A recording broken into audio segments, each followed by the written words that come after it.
Hello दोस्तों, मैं आपकी राधिका और बहुत ही प्यारा सा सुंदर सा एक सोहर लेके आई हूँ। देखिए, एक माँ के दो ही बच्चे होते हैं, एक बेटी एक बेटा, और देखिए कितना भेदभाव होता है। ये पारंपरिक गीत है जो हमारी अम्मा दादी नानी गाती थी, वही गीत है ये। तो देखिए उस टाइम के गीत कैसे बने हैं, इसके कवि कौन थे, लेखक कौन थे, कुछ नहीं पता है, पर गीत बहुत ही प्यारा लगता है। इसकी लय, इसकी लहर बहुत अच्छी लगती है। तो आप लोग गीत सुनिए, देखिए कैसे भेदभाव किया गया है। बसवा की कोठिया माँ दुई रे कारी लवा, अरे एक बड़ाई एक छोट रे लाला नावा, एक बड़ा एक छोट रे लाला नावा। मैया की कोखिया माँ दुई रे जना मावा, अरे एक बहिनी एक भाई रे लाला नावा, एक बहिनी एक भाई रे लाला नावा। तोरे भाई से बेटी हो गया दिया रवा, अरे सब जागा भाई आंधी यार रे लाला नावा, सब जागा भाई आंधी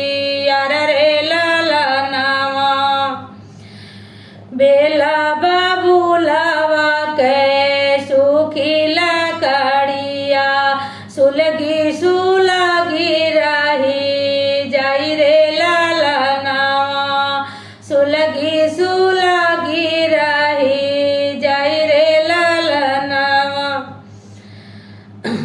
कोदही के पाई राबी छौनाई पायो, रोई रोई सर रे लाला नावा, रोई रोई भाई बिनु सर रे लाला नावा।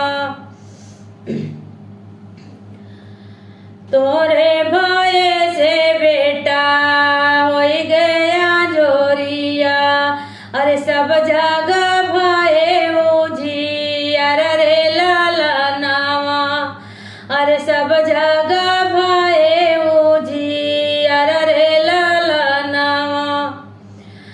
होई गई दिवालिया के रात रे लाला नावा। सासू ननद उठी दिया ना जलावे, अरे पियवा जे पूछे हंसी बात रे लाला नावा, अरे पियवा जे पूछे हंसी बात रे लाला नावा।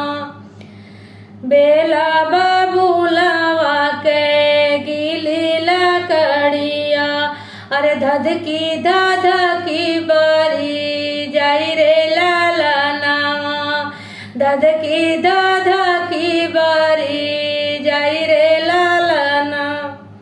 गर्दा गलाई चाबी छावन का पायो, हंसी हंसी बीती गई रात रे लाला नावा, हंसी हंसी बीती गई रात रे लाला नावा।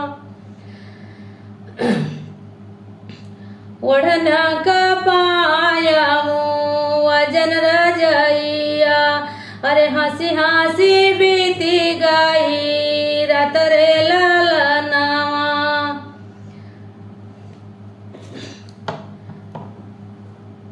मसलाया छामुनियो पुड़ियायो खैरा सुपारी जोड़ा पन रे लाला नावा। मसलाया छामुनियो घिया के पुड़िया खैरा सुपारी जोड़ा पन रे लाला नावा। ये गीत कैसा लगा आप लोग को? बहुत अच्छा।